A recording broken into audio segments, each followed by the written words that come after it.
একজন মুসলমানের সবচেয়ে ইম্পর্টেন্ট হলো, সবচেয়ে গুরুত্বপূর্ণ জিনিস হলো ঈমান। সুবহানাল্লাহ। যার ঈমান নাই তার কোনো কিছুই নাই, যার ঈমান নাই তার নেক আমল নাই, কোনো কিছুই নাই। ভাইরা আমার, আল্লাহ পাক রব্বুল আলামিন পৃথিবীর মধ্যে অসংখ্য গণিত নিয়ামত দান করেছেন, কিন্তু তার মধ্যে আল্লাহ পাক রব্বুল আলামিন আপনার আমার জন্য এমন একটি নিয়ামত দান করেছেন, পৃথিবীর মধ্যে সবচেয়ে বড় নিয়ামত যিনি, তিনি হলেন আপনার আমার নবী। সুবহানাল্লাহ। আর জোরে বলি না সুবহানাল্লাহ। আল্লাহ পাক রব্বুল আলামিন আমাদের জন্য নিয়ামত হিসাবে আপনার আমার নবীকে পাঠিয়েছেন। ওমা আরসালনাকা ইল্লা রাহমাতাল লিল আলামিন। সুবহানাল্লাহ। রহমত স্বরূপ, নিয়ামত স্বরূপ আপনার আমার নবীকে আল্লাহ পাঠিয়েছেন। সুবহানাল্লাহ। বন্ধুরা আমার, ঈমান কি জিনিস? যার ঈমান নাই তার কোনো কিছুই নাই। আল্লাহর হাবিব সরকার দোয়ান তিনি বলেন, আলা লা ঈমান লিমান লা মুহাব্বাতা লাহু, আলা লা ঈমান লিমান লা মুহাব্বাতা লাহু, আলা লা ঈমান লিমান লা মুহাব্বাতা লাহু। এ আমার উম্মতরা, যার মধ্যে আমি রাসূলুল্লাহর মুহাব্বত থাকবে না তার ঈমান নাই। যার প্রতি আমি রাসূলুল্লাহর প্রতি মুহাব্বত নাই তার ঈমান নাই। আমি রাসূলুল্লাহর মুহাব্বত যার কাছে নাই তার ঈমান নাই। অপর আয়াতে আল্লাহর হাবিব বলেন, قال النبي صلى الله عليه وسلم لا يؤمن أحدكم حتى يكون أحب إليه من والده وولده والناس أجمعين। আল্লাহর হাবিব সরকার দোয়ালেম বলেন, তোমরা ততক্ষণ পর্যন্ত প্রকৃত মুমিন হতে পারবে না, প্রকৃত ঈমানদার হতে পারবে না, যতক্ষণ পর্যন্ত না তোমাদের ছেলে সন্তান, তোমাদের পিতামাতা, তোমাদের স্ত্রী, তোমাদের আত্মীয় স্বজন এবং তোমাদের ধন সম্পদ এবং কি তোমাদের জানের চাইতে আমি রাসূলুল্লাহকে যতক্ষণ পর্যন্ত বেশি ভালোবাসবে না, ও আমার উম্মতেরা, তোমরা ততক্ষণ পর্যন্ত প্রকৃত মুমিন হতে পারবে না। ঠিক কি না? রাসূলুল্লাহকে ছেলে সন্তান, পিতা মাতা, আত্মীয় স্বজন, ধন সম্পদ, জানের চাইতে বেশি ভালোবাসতে হবে। ঠিক কিনা বন্ধুরা আমার? এটাই হলো ঈমান। আমার ভাইরা, ঈমান এমন একটা জিনিস, আজ যদি পৃথিবীর মানুষ ঈমানের মধ্যে থাকতো, তাদের ঈমান যদি মজবুত থাকতো, ঈমানের শক্তি হলো সবচেয়ে বড় শক্তি। যদি মুসলমানদের ঈমানি শক্তিটা পাওয়ারফুল থাকতো আর মুসলমানরা যদি ঐক্যবদ্ধ হইতো, তাহলে পৃথিবীর কোন ধর্মের লোক মুসলমানদের দিকে মুখ তুলে কথা বলতে পারতো না। কথা বলেন ঠিক কিনা? আজ মুসলমানদের মধ্যে ঐক্য নাই, মুসলমানদের মধ্যে একতা নাই। মুসলমানদের মধ্যে ঐক্য না থাকার কারণে ইহুদি, খ্রিস্টান, কাফেররা মুসলমানদের মধ্যে বিভ্রান্তি সৃষ্টি করছে। মুসলমানদের মধ্যে কিছু মুনাফিক রয়েছে যারা মুসলমানদের ঈমানগুলোকে কাফের মুশরিকদের কাছে বিক্রি করে দেয়। কথা বলেন ঠিক কিনা? ভাইরা আমার, আমাদের ঈমানকে মজবুত করতে হবে, ঈমানকে শক্ত করতে হবে। যদি আমাদের ঈমান মজবুত না থাকে, তাহলে ভাইরা আমার নেক আমলের কোনো লাভ হবে না। কথা বলেন ঠিক কিনা?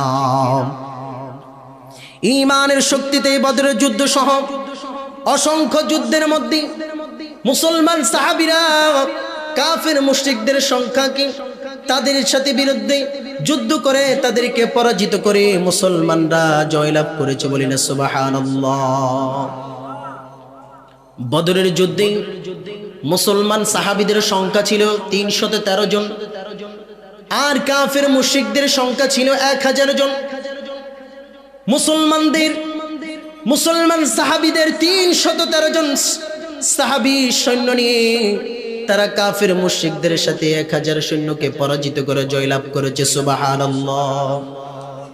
বন্ধুরা আমার, মুসলমানদের সংখ্যা কম থাকলেও তাদের ঈমানি শক্তি ছিল, তাদের কাছে কোনো হাতিয়ার ছিল না, তাদের কোনো অস্ত্র শস্ত্র ছিল না, তাদের কোনো যুদ্ধের মালামাল ছিল না। তারা যা কিছু পেয়েছে তা কিছু নিয়ে তারা যুদ্ধ করেছে। বন্ধুরা আমার, সেই জন্য ঈমানি শক্তি হলো সবচেয়ে বড় শক্তি। যদি কোনো হিন্দু ব্যক্তি কোনো মুসলমান ব্যক্তিকে দান সৎকা করে অথবা কোনো সৎকা দেয়, ওই সৎকাটা হিন্দু ব্যক্তির আমল নামার মধ্যে লেখা হবে না, কারণ তার ঈমান নাই। আর যদি কোনো মুসলমান ব্যক্তি সৎকা দেয়, ওই সৎকাটা দেওয়ার সাথে সাথে তার সৎকাটা আমল নামার মধ্যে লেখা হয়। সুবহানাল্লাহ। মুসলমানের ঈমান থাকার কারণে সে যদি 1 টাকাও সৎকা দেয়, সেই সৎকাটা তার আমল নামার মধ্যে লেখা হয়। আর ওই হিন্দু খ্রিস্টান যারা আছে তাদের ঈমান না থাকার কারণে তারা যত হাজার কোটি কোটি টাকাও যদি সৎকা দেয়, সেই সৎকাটা তাদের লেখা হয় না।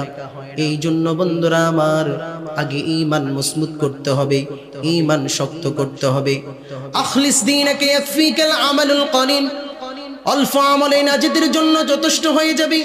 যদি আপনার ঈমান মজবুত থাকে, যদি আপনার ঈমান শক্ত থাকে, তাহলে বন্ধুরা আমার, ঈমান মজবুত রেখে, ঈমান শক্ত রেখে যদি আপনি অল্প আমল করেন, সেটাই আপনার নাজাতের জন্য যথেষ্ট হয়ে যাবে। সুবহানাল্লাহ।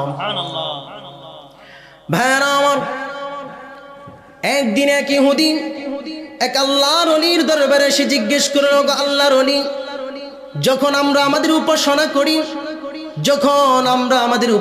করি, তখন আমাদের চিন্তা ভাবনা কোনো দিকে যায় না, আমাদের খেয়াল কোনো দিকে যায় না, শয়তানি ওয়াসওয়াসা সৃষ্টি হয় না। ওগো আল্লাহর ওলি, আমি অনেকের কাছে শুনেছি, যখন মুসলমানরা তারা নামাজ পড়ে, তারা ইবাদত করে, তখন শয়তান তাদেরকে ওয়াসওয়াসা দেয়, তাদেরকে ধোঁকা দেয়। এটা কেন? আমার মরণের কত দিন বাকি আমি জানিলাম না গো আল্লাহ, মরণের কত দিন বাকি। কন্যা, আমার মরণের কত দিন বাকি আমি জানিলাম না গো আল্লাহ, মরণের কত দিন বাকি।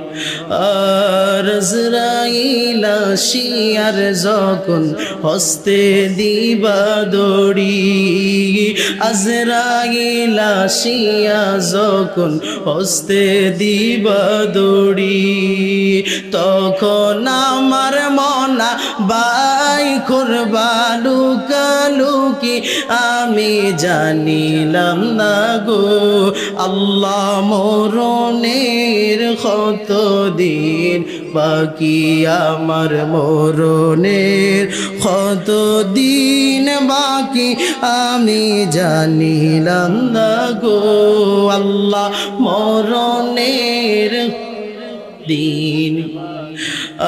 আর হায়াত হইল হাতে বাইরে, মৌত হইল পায়ে, হায়াত হইল হাতে বাইরে, মৌত হইল পায়ে।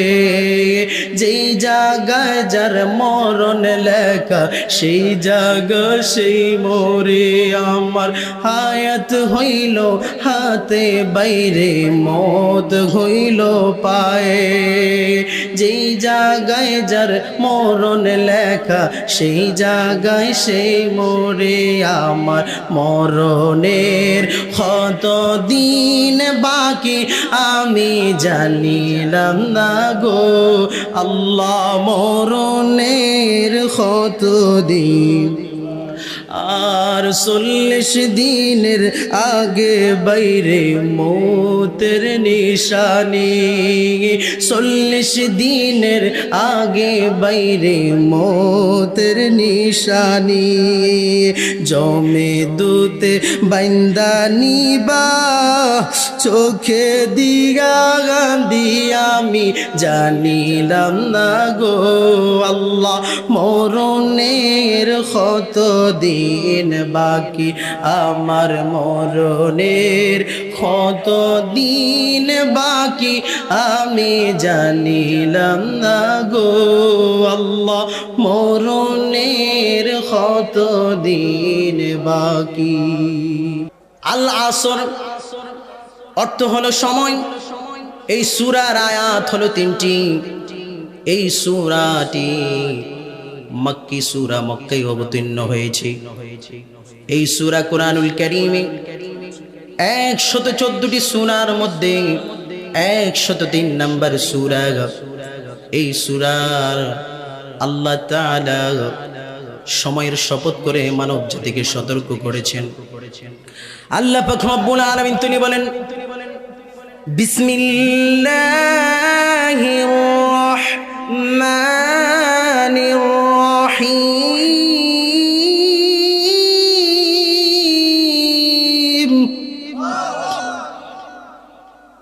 ওয়াল আসরি ইন্নাল ইনসানা লাফি খুসর إلا الذين آمنوا وعملوا الصالحات وتواصوا بالحق وتواصوا بالصبر। আল্লাহ পাক রব্বুল আলামিন তিনি ইরশাদ করেন, ওয়াল আসর, নবীজির যুগে আসরের সময়ের আসরের কসম, ইন্নাল ইনসানা লাফি খুসর, তিনি বলেন নিশ্চয়ই মানুষ ক্ষতির মধ্যে রয়েছে, কিন্তু ইল্লাল্লাযীনা আমানু, এক আয়াতের মধ্যে বলে ইন্নাল ইনসানা লাফি খুসর, নিশ্চয়ই মানুষ অবশ্যই ক্ষতির মধ্যে রয়েছে। অপর আয়াতে বলে ইল্লাল্লাযীনা আমানু, যারা ঈমান এনেছে, ওয়া আমিলুস সালিহাতি, যারা নেক আমল করেছে, ওয়া তাওয়াসাউ বিল হাক্কি, যারা সত্য কথা বলেছে, হক কথা বলেছে এবং একে অপরকে হক কথা বলার জন্য উপদেশ দিয়েছে, ওয়া তাওয়াসাউ বিস সবরি, এবং সবর করেছে, ধৈর্য ধারণ করেছে। আল্লাহ তাআলা বলে ওই ব্যক্তিরা তারা ক্ষতির মধ্যে নাই, যারা ঈমান এনেছে, নেক আমল করেছে, সত্য কথা বলেছে, হক কথা বলেছে এবং বিপদের সময় ধৈর্য ধারণ করেছে। সুবহানাল্লাহ। এই সূরা থেকে আমরা 4টি বিষয় পাই। এক নাম্বার হলো ইল্লাল্লাযীনা আমানু, ঈমান। 2 নম্বরে আমরা পাই ওয়া আমিলুস সালিহাতি, নেক আমল। 3 নম্বরে এই সূরা থেকে আমরা পাই ওয়া তাওয়াসাউ বিস সবরি, এই সূরা থেকে আমরা পাই সত্য কথা তথা হক কথা। ওয়া তাওয়াসাউ বিস সবরি, 4 নম্বরে আমরা পাই বিপদের সময় সবর, ধৈর্য ধারণ করা। সুবহানাল্লাহ। আল্লাহ পাক রব্বুল আলামিন তিনি বলেন, ও আমার বান্দারা, যদি তোমাদের কাছে, তোমাদের মধ্যে এই 4টি বিষয় থাকে, তাহলে তোমরা কোনোদিন ধ্বংস হবে না।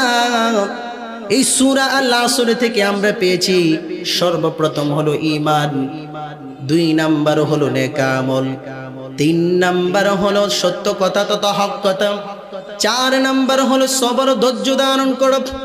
আল্লাহ পাক রব্বুল আলামিন বলেন, এই 4টি বিষয় যদি কোনো বান্দার মধ্যে থাকে তাহলে সে কখনো ধ্বংস হবে না।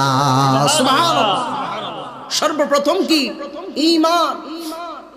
এবার বন্ধুরা আমার, আমাদেরকে বুঝতে হবে ঈমান কি জিনিস, ঈমানটা কি, এটা আমাদেরকে সর্বপ্রথম বুঝতে হবে। একজন মুসলমানের সবচেয়ে ইম্পর্টেন্ট হলো, সবচেয়ে গুরুত্বপূর্ণ জিনিস হলো ঈমান। সুবহানাল্লাহ। যার ঈমান নাই তার কোনো কিছুই নাই, যার ঈমান নাই তার নেক আমল নাই, কোনো কিছুই নাই।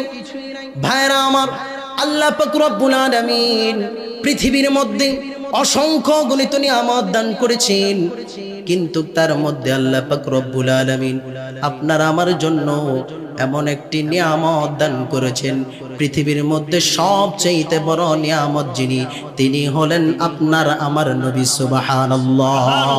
আর জোরে বলি না সুবহানাল্লাহ। আল্লাহ পাক রব্বুল আলামিন আমাদের জন্য নিয়ামত হিসাবে আপনারা আমার নবীকে পাঠিয়েছেন। ওমা আরসালনাকা ইল্লা রাহমাতাল লিল আলামিন। সুবহানাল্লাহ। রহমত স্বরূপ, নিয়ামত স্বরূপ আপনারা আমার নবীকে আল্লাহ পাঠিয়েছেন। সুবহানাল্লাহ। বন্ধুরা আমার, ঈমান কি জিনিস? যার ঈমান নাই তার কোনো কিছুই নাই। আল্লাহর হাবিব সরকার দু আলম তিনি বলেন, আলা লা ঈমান লিমান লা মুহাব্বাতা লাহু, আলা লা ঈমান লিমান লা মুহাব্বাতা লাহু, আলা লা ঈমান লিমান লা মুহাব্বাতা লাহু। এ আমার উম্মতরা, যার মধ্যে আমি রাসূলুল্লাহর মুহাব্বত থাকবে না তার ঈমান নাই। যার প্রতি আমি রাসূলুল্লাহর প্রতি মুহাব্বত নাই তার ঈমান নাই। আমি রাসূলুল্লাহর মুহাব্বত যার কাছে নাই তার ঈমান নাই। অপর আয়াতে আল্লাহর হাবিব বলেন, قال النبي صلى الله عليه وسلم لا يؤمن أحدكم حتى أكون أحب إليه من والده وولده والناس أجمعين। আল্লাহর হাবিব সরকার দু আলম বলেন, তোমরা ততক্ষণ পর্যন্ত প্রকৃত মুমিন হতে পারবে না, প্রকৃত ঈমানদার হতে পারবে না যতক্ষণ পর্যন্ত না তোমাদের ছেলে সন্তান, তোমাদের পিতামাতা, তোমাদের স্ত্রী, তোমাদের আত্মীয় স্বজন এবং তোমাদের ধন সম্পদ এবং কি তোমাদের জানের চাইতে আমি রাসূলুল্লাহকে যতক্ষণ পর্যন্ত বেশি ভালোবাসবে না, ও আমার উম্মতেরা, তোমরা ততক্ষণ পর্যন্ত প্রকৃত মুমিন হতে পারবে না। ঠিক কি না? রাসূলুল্লাহকে ছেলে সন্তান, পিতা মাতা, আত্মীয় স্বজন, ধন সম্পদ, জানের চাইতে বেশি ভালোবাসতে হবে। ঠিক কিনা বন্ধুরা আমার? এটাই হলো ঈমান। আমার ভাইরা, ঈমান এমন একটা জিনিস, আজ যদি পৃথিবীর মানুষ ঈমানের মধ্যে থাকতো, তাদের ঈমান যদি মজবুত থাকতো, ঈমানের শক্তি হলো সবচেয়ে বড় শক্তি। যদি মুসলমানদের ঈমানি শক্তিটা পাওয়ারফুল থাকতো আর মুসলমানরা যদি ঐক্যবদ্ধ হইতো, তাহলে পৃথিবীর কোন ধর্মের লোক মুসলমানদের দিকে মুখ তুলে কথা বলতে পারতো না। কথা বলেন ঠিক কিনা? আজ মুসলমানদের মধ্যে ঐক্য নাই, মুসলমানদের মধ্যে একতা নাই। মুসলমানদের মধ্যে ঐক্য না থাকার কারণে ইহুদি, খ্রিস্টান, কাফেররা মুসলমানদের মধ্যে বিভ্রান্তি সৃষ্টি করছে। মুসলমানদের মধ্যে কিছু মুনাফিক রয়েছে যারা মুসলমানদের ঈমানগুলোকে কাফের মুশরিকদের কাছে বিক্রি করে দেয়। কথা বলেন ঠিক কিনা? ভাইরা আমার, আমাদের ঈমানকে মজবুত করতে হবে, ঈমানকে শক্ত করতে হবে। যদি আমাদের ঈমান মজবুত না থাকে তাহলে ভাইরা আমার নেক আমলের কোনো লাভ হবে না। কথা বলেন ঠিক কিনা? ঈমানের শক্তিতে বদরের যুদ্ধ সহ অসংখ্য যুদ্ধের মধ্যে মুসলমান সাহাবীরা কাফের মুশরিকদের সংখ্যাকে তাদের সাথে বিরুদ্ধে যুদ্ধ করে তাদেরকে পরাজিত করে মুসলমানরা জয়লাভ করেছে। বলি না সুবহানাল্লাহ। বদরের যুদ্ধে মুসলমান সাহাবীদের সংখ্যা ছিল 313 জন আর কাফের মুশরিকদের সংখ্যা ছিল 1000 জন।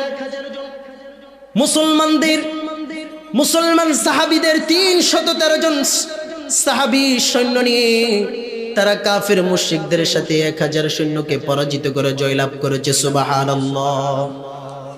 বন্ধুরা আমার, মুসলমানদের সংখ্যা কম থাকলেও তাদের ঈমানি শক্তি ছিল।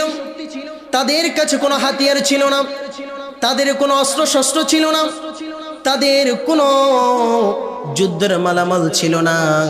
তারা যা কিছু পেয়েছে তা কিছু নিয়ে তারা যুদ্ধ করেছে। বন্ধুরা আমার, সেই জন্য ঈমানি শক্তি হলো সবচেয়ে বড় শক্তি। যদি কোনো হিন্দু ব্যক্তি কোনো মুসলমান ব্যক্তিকে দান সৎকা করে অথবা কোনো সৎকা দেয়, ওই সৎকাটা হিন্দু ব্যক্তির আমলনামার মধ্যে লেখা হবে না, কারণ তার ঈমান নাই। আর যদি কোনো মুসলমান ব্যক্তি সৎকা দেয়, ওই সৎকাটা দেওয়ার সাথে সাথে তার সৎকাটা আমলনামার মধ্যে লেখা হয়। সুবহানাল্লাহ। মুসলমানের ঈমান থাকার কারণে সে যদি 1 টাকাও সৎকা দেয়, সেই সৎকাটা তার আমলনামার মধ্যে লেখা হয়। আর ওই হিন্দু খ্রিস্টান যারা আছে তাদের ঈমান না থাকার কারণে তারা যত হাজার কোটি কোটি টাকাও যদি সদকা দেয়, সেই সদকাটা তাদের লেখা হয় না। এই জন্য বন্ধুরা আমার, আগে ঈমান মজবুত করতে হবে, ঈমান শক্ত করতে হবে। আখলিস দীনাকা ইয়াকফিকাল আমালুল কলিল, অল্প আমলে নাজাতের জন্য যথেষ্ট হয়ে যাবে। যদি আপনার ঈমান মজবুত থাকে, যদি আপনার ঈমান শক্ত থাকে, তাহলে বন্ধুরা আমার, ঈমান মজবুত রেখে, ঈমান শক্ত রেখে যদি আপনি অল্প আমল করেন, সেটাই আপনার নাজাতের জন্য যথেষ্ট হয়ে যাবে। সুবহানাল্লাহ। ভাইরা আমার, একদিন এক ইহুদি এক আল্লাহর ওলির দরবারে এসে জিজ্ঞেস করল, আল্লাহর ওলি, যখন আমরা আমাদের উপাসনা করি, তখন আমাদের চিন্তা ভাবনা কোনো দিকে যায় না, আমাদের খেয়াল কোনো দিকে যায় না, শয়তানি ওয়াসওয়াসা সৃষ্টি হয় না। ওগো আল্লাহর ওলি, আমি অনেকের কাছে শুনেছি, যখন মুসলমানরা তারা নামাজ পড়ে, তারা ইবাদত করে, তখন শয়তান তাদেরকে ওয়াসওয়াসা দেয়, তাদেরকে ধোঁকা দেয়। এটা কেন? এবার আল্লাহর ওলি তার প্রশ্নের উত্তরে জবাব দিলেন, ও ইহুদি, মনে করো দুইটি ঘর রয়েছে, একটি ঘরের মধ্যে স্বর্ণ মুদ্রা পরিপূর্ণ, আরটি ঘরের মধ্যে কোনো কিছুই নাই, ওই ঘরটা হলো খালি। এবার তুমি বলো তো, যখন চোর চুরি করতে আসবে, যে ঘরের মধ্যে স্বর্ণ মুদ্রা হীরা দ্বারা পরিপূর্ণ, চোর কি ওই ঘরের মধ্যে চুরি করতে আসবে, নাকি যে ঘরটা খালি রয়েছে সেই ঘরের মধ্যে চুরি করতে আসবে? ইহুদি বলে, অবশ্যই যে ঘরের মধ্যে স্বর্ণ মুদ্রা দ্বারা পরিপূর্ণ, চোর ওই ঘরের মধ্যে চুরি করতে যাবে। এবার আল্লাহর ওলি বলে, ইহুদি শোনো শোনো, মুসলমান এবং কাফেরদের অন্তরের অবস্থা হলো এরকম, যার কাছে শুরু থেকে ঈমান নাই, শয়তান তার ঈমান নষ্ট করতে যাবে না, আর যার কাছে শুরু থেকে ঈমান আছে, শয়তান তার ঈমান নষ্ট করার জন্য সে যাবে। কথা বলেন ঠিক কিনা? বন্ধুরা আমার, তাহলে আমি বুঝাইলাম, ঈমান হলো একজন মুসলমানের সবচেয়ে ইম্পর্টেন্ট জিনিস।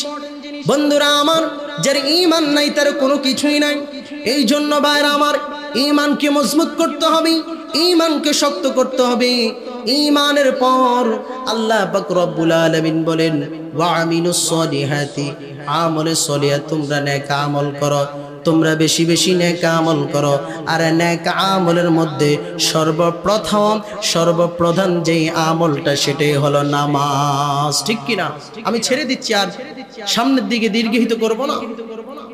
ঈমানের পরে আল্লাহ তাআলা বলেছে, ওয়া আমিলুস সলিহা, আমলে সলিহা, তোমরা নেক আমল করো। আর নেক আমলের মধ্যে সর্বপ্রথম যে আমলটা, সেটাই হলো 5 ওয়াক্ত নামাজ। বলি না সুবহানাল্লাহ। ভাইরা আমার, নামাজ পড়ার দরকার আছে কিনা নাই? ডান হাত তুলে বলেন, নামাজ পড়ার দরকার আছে কিনা নাই? ভাইরা আমার, যদি আপনি আস্তে আস্তে এক এক করে আপনি নামাজ ছেড়ে দেন, নামাজ পড়ছেন না, লাগাতার নামাজ ছেড়ে দিচ্ছেন, তাহলে আর আপনার ঈমান থাকবে না। বাইনাল আবিদি ওয়া বাইনাল কুফরি তারকুস সালাহ, কাফের এবং মুসলমানদের মধ্যে পার্থক্য হচ্ছে সালাত। কাফেররা নামাজ পড়ে না, মুসলমানরা নামাজ পড়ে। এই জন্য ভাইরা আমার, ঈমানকে মজবুত করতে হবে, ঈমানকে শক্ত করতে হবে। ঈমানকে শক্ত রেখে আপনি অল্প আমল করবেন, এটাই আপনার জন্য নাজাতের যথেষ্ট হয়ে যাবে। বলি না সুবহানাল্লাহ। ভাইরা আমার, সময় সংকীর্ণ, হযরত উলামায়ে কেরামরা তিনারা চলে এসেছেন, আমি আর দীর্ঘায়িত করছি না। ভাইরা আমার, আমরা ঈমানকে মজবুত রাখবো। ভাইরা আমার, যারা আমার রাসূলের বিরুদ্ধে, রাসূলের শানে কটূক্তি করবে, তার বিরুদ্ধে আপনি প্রতিবাদ করতে হবে। এটা আপনার ঈমানি দায়িত্ব, ঈমানি চেতনা। আপনি অবশ্যই যারা রাসূলের শানে কটূক্তি করবে, রাসূলকে নিয়ে যারা অবমাননা করবে, আপনি তাদের সাথে যুদ্ধ করবেন। হয়তো জীবন চলে যাবে, মৃত্যু তো একদিন হবে। সেই মৃত্যুটা যদি ঈমানি মৃত্যু হয়, আল্লাহর রাস্তায় যদি আপনার মৃত্যুটা হয়, আপনি শহীদ মর্যাদা পাবেন। সুবহানাল্লাহ। আল্লাহ পাক রব্বুল আলামিন আপনার আমার সকলের ঈমানকে মজবুত করে সকলে বলেন আমিন।